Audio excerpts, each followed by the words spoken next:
பாஜக அதிமுக கூட்டணி ஆட்சி அமையும் என அமித்ஷா சூளுரை. திமுகவை தூக்கி எறிய மக்கள் காத்திருப்பதாகவும் மதுரையில் நடந்த கூட்டத்தில் பேச்சு.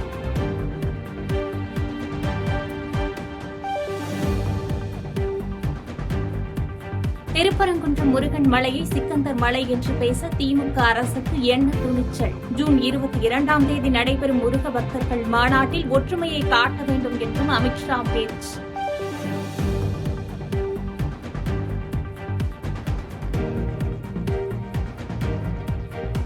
சிந்தூர் ஆபரேஷனை தொடர்ந்து தமிழ்நாட்டில் சைலண்ட் ஆபரேஷன் செய்ய இருக்கிறார் அமித்ஷா என நைனா நாகேந்திரன் சூசகர். திமுக ஆட்சியை விடுதலுக்கு அனுப்பும் ஷாதான் இந்த அமித்ஷா எனவும் முதலமைச்சர் விமர்சனத்திற்கு பதிலடி.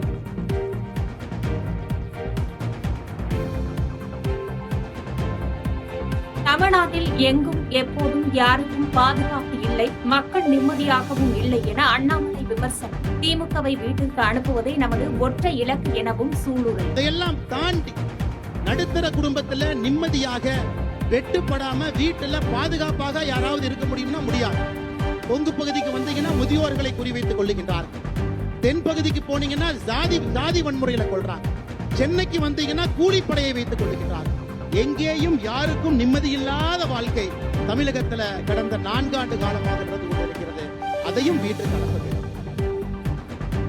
தமிழ்நாட்டை சேர்ந்தவர் ஒடிசாவில் ஆட்சி செய்வதாக என கேள்வி கேட்ட அமித்ஷா மதுரையில் கபட வேடம் தரிப்பதாக RS பாரதி விமர்சனம். எத்தனை ஷாக்கள் வந்தாலும் தமிழ்நாட்டில் ஒன்றும் செய்ய முடியாது என்று உறுதி.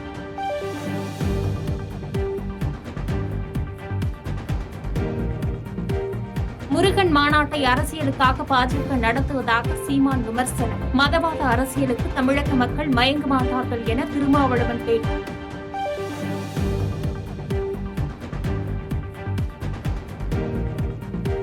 மணிப்பூரில் மொய்தி சமூக தலைவர் கைது செய்யப்பட்டதை கண்டித்து வன்முறை. அசம்பாவிதங்களை தடுக்க 5 மாவட்டங்களில் ஊரடங்கு, இணைய சேவை துண்டிப்பு.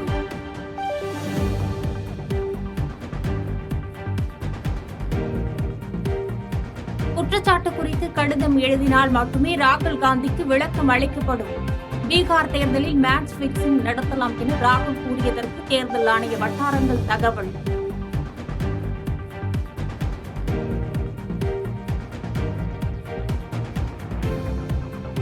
ஆண்டுகளை நிறைவு செய்யவுள்ள சென்னை மெட்ரோ ரயில் சேவை. இதுவரை 39 கோடி பேர் பயணம் செய்துள்ளதாக மெட்ரோ ரயில் நிர்வாகம் தகவல்.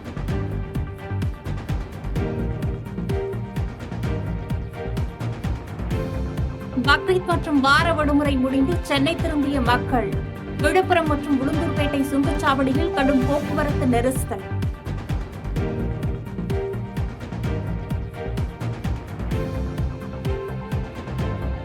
தமிழகத்தில் நாளை முதல் வரும் 14ஆம் தேதி வரை கனமழைக்கு வாய்ப்பு. சென்னையில் மிதமான மழை பெய்யக்கூடும் என்றும் வானிலை மையம் கணிப்பு.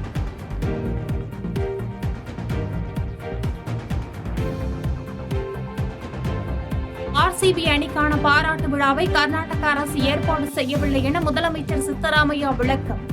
கூட்ட நெரிசல் ஏற்பட்ட போது காவல்துறையினர் உடனடியாக தனக்கு தகவல் தெரிவிக்கவில்லை என்றும் குற்றச்சாட்டு.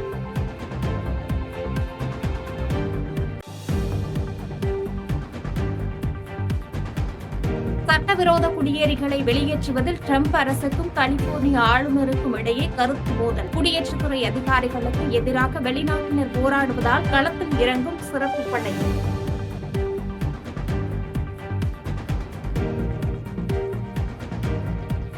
செய்திகளை உடனுக்குடன் தெரிந்து கொள்ள கீழ்கண்ட கேபிள் மற்றும் DTH நெட்வொர்க்குகளில் எம்நாடு செய்தி தொலைக்காட்சியை காணுங்கள்.